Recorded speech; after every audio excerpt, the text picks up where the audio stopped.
What is going on, my super sandwiches? Rhymestyle here, and today I'm back with another Goodwill lot. Again, I love doing these. And we're gonna go ahead and break open into this immediately and see what kind of shenanigans I got this time. Now, there's gonna be a bunch of these coming out over the course of the next couple of days, mostly because I tend to bid on these things and just kind of walk away, and then I just realize, oh snap, I won. A lot of times I will bid high when it's something amazing inside. Normally though, I'll bid low just because I don't expect anything to be super crazy amazing inside it. But for this one specifically, I'm pretty sure I bid low and I ended up winning it. So I don't think there's gonna be anything interesting inside it. Is there any personal information on there? There is not. I didn't expect much of this one, to be honest. So I just kind of bid low and left it as is, and I'm gonna see what we get inside it. So let's see if this is going to be a hit or a dud. What we got here? No information. Okay, just want to make sure. Just want to make sure there's nothing crazy there. All right, what we got? So we got a photo album. Okay. All right, so this is actually one that only showed like 3 preview images. It showed me these, which let's actually take these out one by one. Let's see how these cards are doing. All right, so what we got here? So we got this Pichu, which seems to be pretty decent. Oh, gotta change the battery. I'll be right back. As I was saying before, my battery rudely interrupted me. All we got for preview images, and this was like 4 pages, and there's actually quite a bit of cards in here from the looks of it. So we got this Pichu here, which I believe is from the Neo Genesis series. I'm not really sure. It's in kind of beat condition, but it's not that bad, to be honest. From what I expected, it is not that bad. Again, with these Goodwill lots, you never know what to expect. Here we have a base set Poliwrath, which is in pretty good condition. There's a couple of flaws there. If I got it graded, it'll probably be like a 9 or something, maybe an 8. But let's get into the next page. We'll just do this one by one. Okay. Oh, that's dope. That's dope. Okay. This is good. This is good. All right. So it's base set 2, so it's not like the original one. But here we have a Venusaur, which looks pretty good. Let me see how this looks. There's no scratches on the hollow. There is edge wear, which if I got a grade, it'll probably be like an 8. But I will take it. I will take it. Here we have a Kingdra. Fun fact: Kingdra was amongst one of my first second-gen Pokemon cards that I saw when I was a kid. And I remember I was like, oh snap, they'll have new Pokemon discovered. I thought it was a huge deal seeing them, you know, add all these newer Pokemon into the Pokemon world. Because I grew up with under the 150 for the longest, and the next thing you know, they introduced new ones. Now this Arbok is weird because it's like pretty good, but there's some silvering on the edges. And then the back again is kind of beat. So again, this is not perfect. The Blastoise though, this is gonna be exciting. I know my girlfriend's gonna be excited when she gets this. This is actually pretty good. There's some scratches on the hollow, which will take points off at grading. Pretty good bag. There's a little bit of edge wear. Again, this is probably like an 8, but you know what? She'll love it. All right, let's see what the next one is. Ta-da! Woo! This is dope. This is dope. Dude, none of this was in the preview. I think they had this in the preview, but they didn't have any of this in the preview. Let's see how this looks. Now, I've had this several times now. I pulled one on my own, came back as a freaking 9. This seems awesome condition, but again, it's not perfect. It's not gonna be a 10. As you can see, there's an edge wear on the bottom. Let's put this over here on the right. We got a Muck over here, which is a classic one. Look at that. Again, it just seems to be, they're like in really good shape. But then they have like that one scratch or two that's like probably gonna reduce points by a lot. Let's see what we got. I think this binder cost me only like 50 bucks, and so far it's definitely worth the money. It was definitely worth the money. Again, the ones where they don't really show off what's inside it are the ones that have probably the highest potential chance for treasure because no one bids on them. And that's kind of like what I've been going for. It's like, obviously, if you see a Charizard or something in the lot, ooh, this is pretty awesome. This is from the movie. Obviously, if there's a Charizard in the actual thumbnail, it's Bento, dang it. If there's a Charizard in the thumbnail, everyone's gonna bid on it. What we got over here? Okay, Lapras, Machamp, got it. Ooh, 2 Machamps actually. If there's a Charizard in the freaking thumbnail, everybody in the mom is gonna try to bid on it and try to get it. This is all hollows actually. This is cool. Oh, this is in pretty poor condition right here. So this is probably not gonna be grade worthy. The back is great. The back is great. But yeah, as I was saying though, the trick to these Goodwill lots, before I get distracted again, is obviously if there's something amazing in the thumbnail, everyone's gonna bid on it. But if you go for the ones where they don't really show up what's inside, more like the mystery side, this is in pretty good shape actually. Those have the better chances of, you know, number one, being very cheap and having a good return. Because like, even if somebody has like a Charizard in the thumbnail, you can end up spending a lot for it. Oh god, I don't want to spoil what's in the next page. You could spoil, actually, wait, did I do this right? Hold on. Or did I just turn it around? I'm doing this kind of wrong. Hold on, wait. Okay. I did, hold on. Let's just do it like this. We'll do it like this. I missed the whole page actually. as I was saying, if there is a card that has, and these are actually pretty good shape too. They're not perfect, so they're not really grade worthy, but still cool to have in such a good shape. If there's something that doesn't show you what's inside it and you get a hit, it's a lot more valuable than, for example, spending like 200 bucks on a lot that has like one Charizard and everything else is a dud. So it's a trick. It's a really tricky game when it comes to these Goodwill lots, because you never know what to expect if you don't have a preview. This is a second edition Mewtwo, which is pretty, ooh, no scratches on the holo.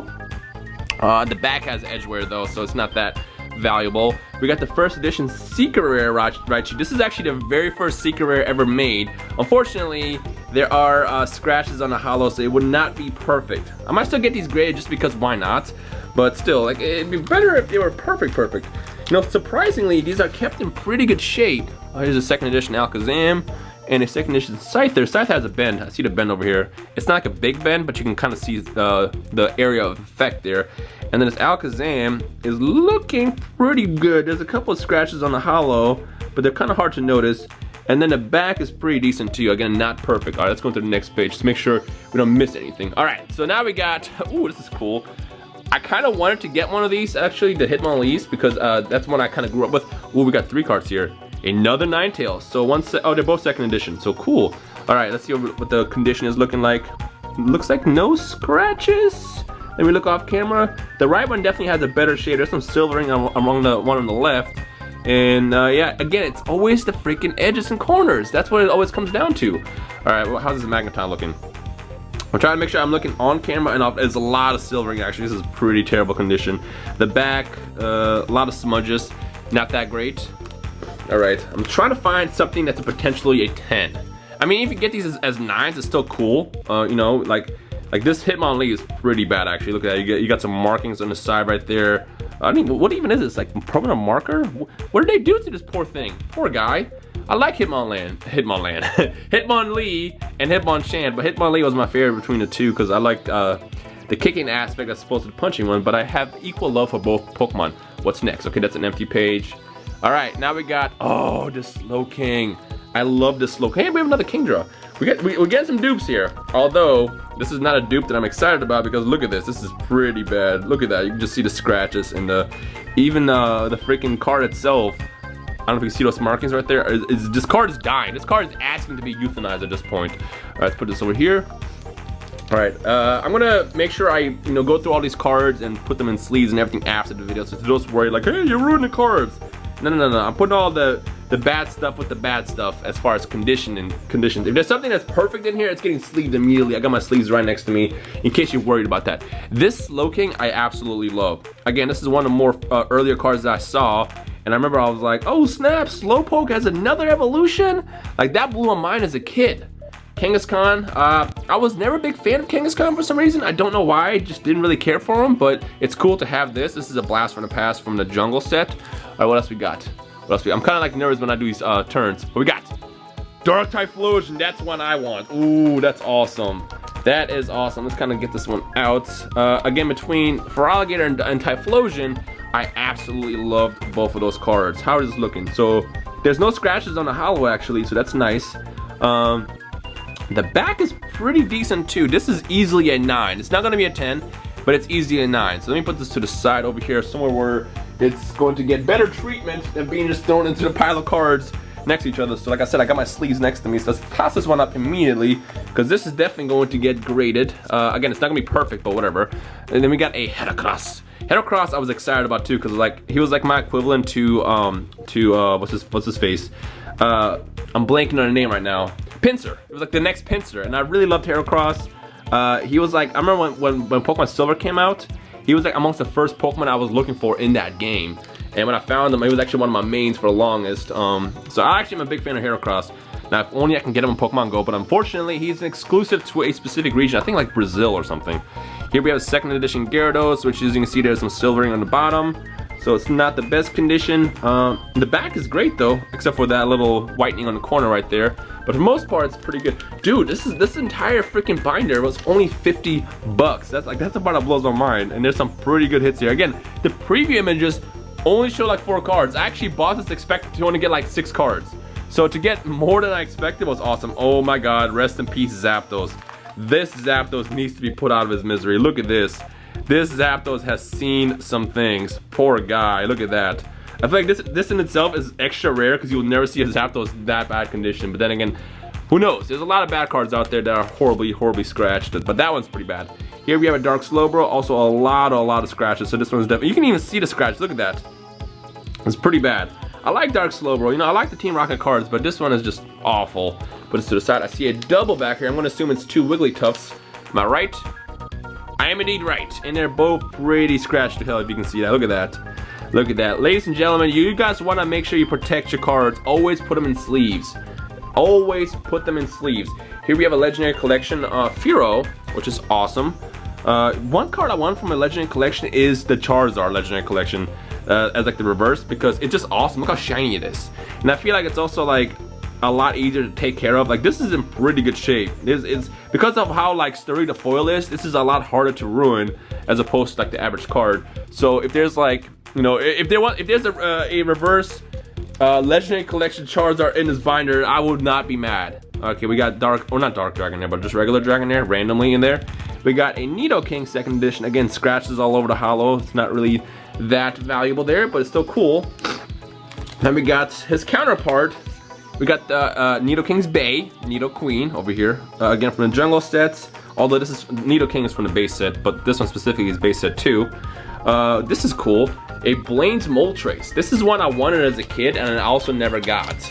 I feel like the Gym Heroes cards I just completely avoided just because like I don't know. I don't know why I never got Gym Heroes cards as a kid. Again, there's scratches on the hollow, so it's not perfect. But for the most part, the card is intact. If I got it graded, it'll probably be like an 8. Maybe 9 if they're nice enough, but I think the scratches are going to get a lot of points deducted there. Again, you guys want to put your cards in sleeves, because the way it works is if you have a card, let's actually grab 2 cards. This is what causes scratches. When you're looking at your friend's cards, every time you do this, you're scratching it. And that's what happens. And don't worry, I'm just using 2 non-hollow cards there to show it off as an example. All right, what's next? Aerodactyl. Ooh, this is dope.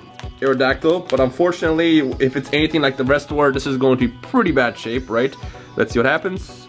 Yep, this is pretty bad. You can see like all over, it's like fading out. The entire card is silvering itself out, and it's got pretty bad censoring, so this is not one that I would send in. You know, like I said, so far I'm happy. You know, getting those Blastouses and the Venusaur in the beginning were awesome. And again, 50 bucks, can't go wrong with it, right? And we got more hollows. Dude, the fact that all these hollows were in this and they only advertised like, you know, none of them. Here is a Japanese Slowking. That's actually comparable. Let's compare like the quality. So like, look how much sturdier and more powerful the Japanese cards were. Like these things were built to survive. Like there's like no scratches on the hollow. I might actually get this Japanese card graded. The English one, I don't know, but the Japanese one is pretty good shape. Here's Vileplume, and the Vileplume I can already see is just pretty bad. Look at that. You can just see, look, what is this? What is this? Did someone try to take a bite out of this? That's what it looks like. All right, what else we got? Oh my gosh, speaking of Zapdos, whoever had this does not like Zapdos. Look at this one. Look at this Japanese base set Zapdos. Poor guy, just put him in the corner over here. And again, something I suggested before is I do want to start giving away some of these dupes maybe. And you guys are okay with the conditions of these, because I mean, they come from Goodwill. This is actually pretty good shape. I might get this one graded. If you see a card you specifically would love out of this specific lot, comment it below right now. And I think what I'm gonna do is I'll try to pick a person and I will send you this card. You know, whatever card that you wrote. So I still figure out the logistics, but I think that's what I want to start doing with these Goodwill lots. Oh, this is pretty bad. This is pretty bad. Now there's certain cards that I won't give away, obviously. Like I'm not gonna give away the Venusaur or the Blastoise, but like usually the dupes are easier to choose because it's like, oh well, I got 2 of these, I can give one of them away. Here's another Muck. Obviously there's multiple Mucks, so Mucks will be easy one to choose. But I will do it at random using a random common picker. Lots of Machamps here, so if you're a fan of Machamp, you know, feel free to say Machamp, and I will choose a person at random, and I'll reach out to you on the YouTube message platform and let you know if you want, and I can send this information. But if you enter for this, make sure it's okay with your parents if you're under 18 and stuff. I don't want parents getting mad at me because I sent you a card of a contest that you entered in. Alright, is that it? I think that's everything. Everything? It looks like that's everything in the yep, looks like that was everything. Let me just make sure I didn't miss anything, because I did miss that part in the beginning. Alright, so that's pretty much the end of this lot. I gotta say, I was very satisfied. Can't go wrong with 50 bucks. Out of all of them, they're not all perfect condition, but they're all really, really good. Like, and I think the Dark Typhlosion came out the best. And again, this is not gonna be a 10, but it could easily be like a 9 or something. And I love the Typhlosion, so I would not be opposed to getting this as a 9 from a card that I pulled myself technically. Well, I didn't pull it, but I pulled it from the slot. So overall though, some pretty good hits. You know, we got the Blastoises, the Venusaurs, which I think are probably my favorite pulls. I'm gonna just say right now, these 3, actually these 4, are not going to be eligible for giveaways. But if there's anything else you saw in the slot that you would personally love to have, I guess I can pick one person from the video, the comments, and I will, you know, get you information. I can send you this card. I can sign it too if you guys want. I don't really know if you guys care about that kind of stuff, but just let me know. So if you enjoy these Goodwill openings, make sure you leave a like and a comment, and I shall do more of these. I got another one coming very, very soon, so you should probably get one probably tomorrow as well. So it's a little different. You know, you get your openings, your booster box openings, but you can also get these as like a little special thing. I want this to be like my thing. Like everybody has their own thing. You know, you got, you know, like Darium, so he does his PSA graded returns. Leonhard's like the king of the mystery boxes. I wanted the Goodwill lots to be like my thing that I'm known for in this community. So as long as they're having fun with that, I'll keep them coming. So we'll just take them from there. Anyways, I hope you guys enjoyed today. My name is Ramstyle. Leave a like and a comment if you had fun, and I'll see you guys in the comment section below. Peace.